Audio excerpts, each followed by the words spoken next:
그러면 처음에는 2번인데 전부 다 1번이라고 그러니까 어떻게 했어요? 좀 헷갈리겠죠? 헷갈리겠죠. 그래서 이 실험을 했더니 어떤 결과가 나왔는가 하면은 아무도 나에게 영향을 끼치지 않고 혼자 있을 때 물어보면은 이 오답을 말한 이 꿔온 사람들이 없을 때는 거의 100% 정답을 다 맞추더라 이거예요, 사람들이. 그 못 맞출 사람들이 어디 있어요, 그죠? 2번 하고 다 맞추는 거예요. 그런데 이 오답을 말하는 나머지 6명이 짜고서 틀린 답을 계속 얘기를 하는 것입니다. 계속 얘기를 할 뿐만 아니라 그 7번째 사람이 답을 얘기하려고 하면은 전부 쳐다보는 거예요.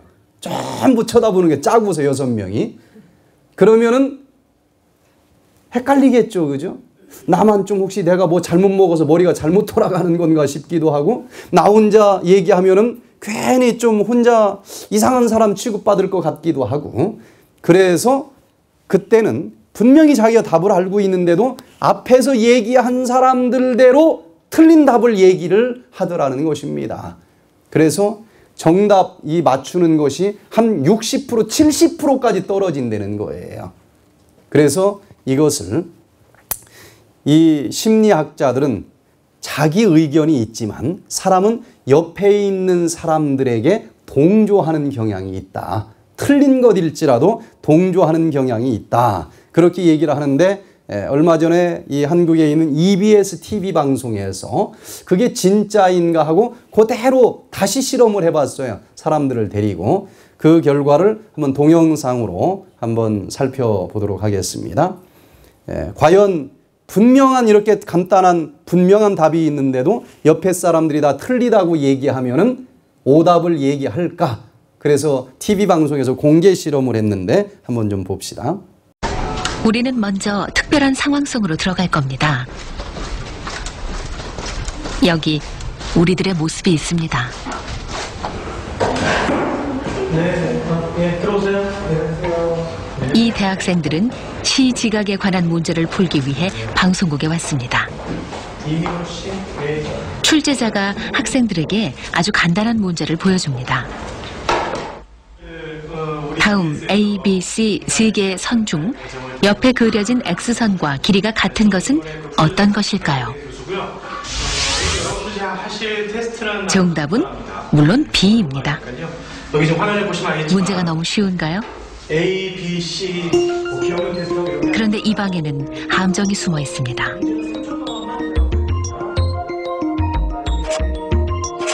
마지막 의자에 앉은 한 명을 뺀 나머지 6명은 실험을 도와주러 온 연기자들.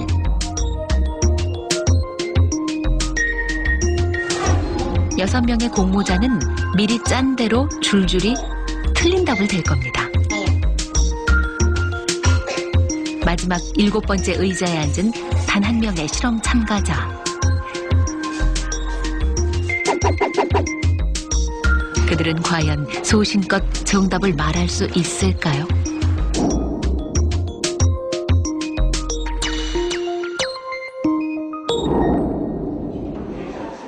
실험이 시작됩니다. 방에 들어온 동환 씨는 아무것도 모른 채 출제자가 시키는 대로 마지막 7번째 의자에 앉습니다. 네, 반갑습니다. 자, 여기 A, B, C 세 선이 있고요. X선이 있죠? X선하고 똑같다고 생각되는 것을 저한테 말씀해 주시면 되는 거예요. 네, 간단하죠? 네, 이건 뭐 너무 쉬운가요? 피식 웃는군요. 그런데 정답은 A입니다. A, 다음 정답은 A입니다. 다음 정답은 A. 이런 정답이 A라뇨? 혹시 잘못 본 건 아닐까요? 정말 이상합니다. 네, 정답은 A입니다. 정답은 A입니다. 이제 마지막 동환 씨가 답할 차례. 정답은 B입니다. 다행히 첫 번째는 제대로 답했군요. 갑자기 다음 문제를 뚫어져라 쳐다보는 동환 씨. 네, 한번 보시죠. 정답은 B입니다. B, 다음 정답은 B입니다. B. 이번에도 틀린 답을 말하는 사람들. 이상한지 자꾸 동원 씨가 옆 사람들을 흘깃 쳐다봅니다.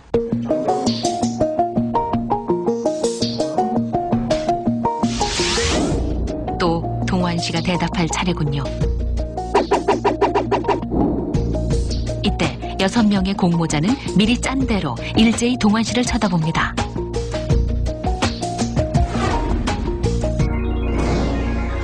과연 동원 씨는 이 압박을 이겨내고 정답을 말할 수 있을까요? 정답은 B입니다. 정답은 B입니다. B. 틀렸습니다. 네. 다음 문제. 동원 씨는 정답이 C라는 것을 알고 있었습니다. 하지만 주변에 휩쓸려 6명과 똑같이 대답하고 맙니다. 네.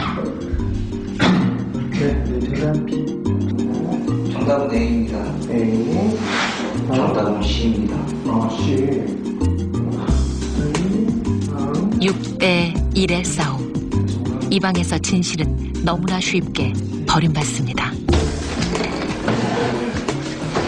실험이 끝나고 이제야 상황 파악을 한 동원 씨.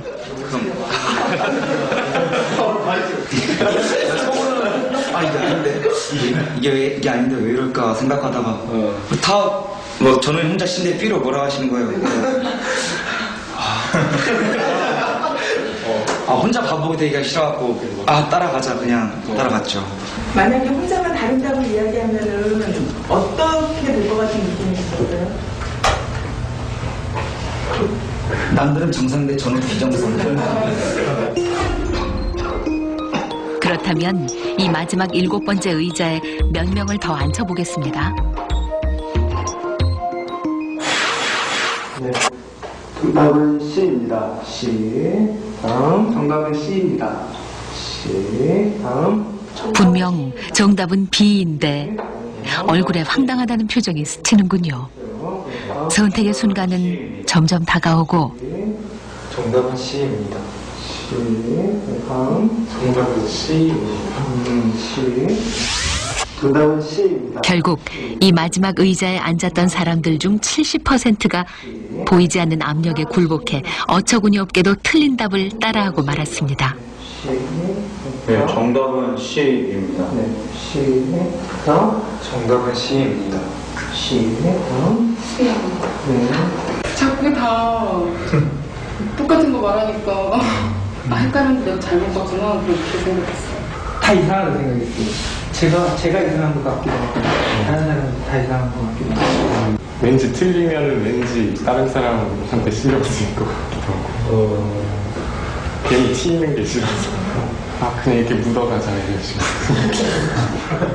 A가 맞는 답이면 다른 사람이 다 B라고 얘기했더라도 A라고 얘기할 거라고 얘기하지만 그 사람들을 그 실험실에다 똑같이 넣어놓으면 그때는 심지어 70% 가까이가 그냥 틀린 답을 얘기하고 끝내버린다는 거예요.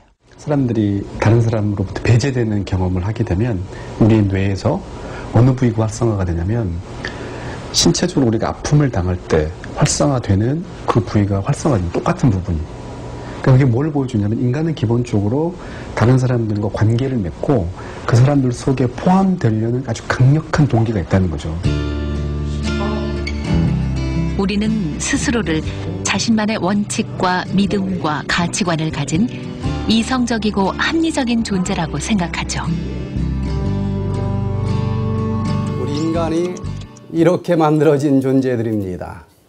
굉장히 판단력 있는 것 같아도 대부분의 사람들이 분명히 이게 아닌데, 성경을 읽어보면 분명히 이게 아닌데, 그래도 대부분의 사람들이 저쪽으로 가면은 그냥 묻어가게 돼 있는 게 사람인 것입니다. 이제 이해가 되시겠습니까?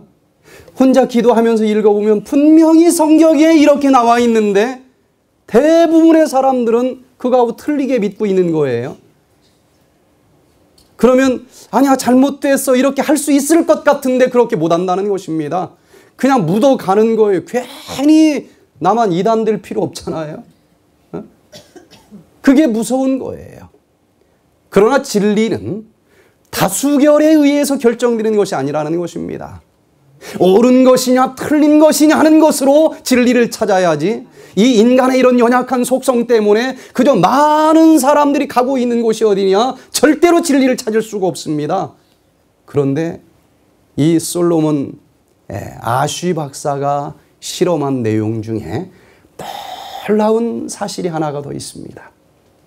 인간은 이렇게, 나는 분명히 답을 알고 있어도 다른 모든 사람들이 틀린 답을 얘기하면은 동조하면서 그 틀린 답 쪽으로 따라가는 것이 인간이지만, 그 중에 딱 한 사람만이라도 누군가가 정답을 얘기하는 사람이 있으면 상황이 달라진다는 것입니다.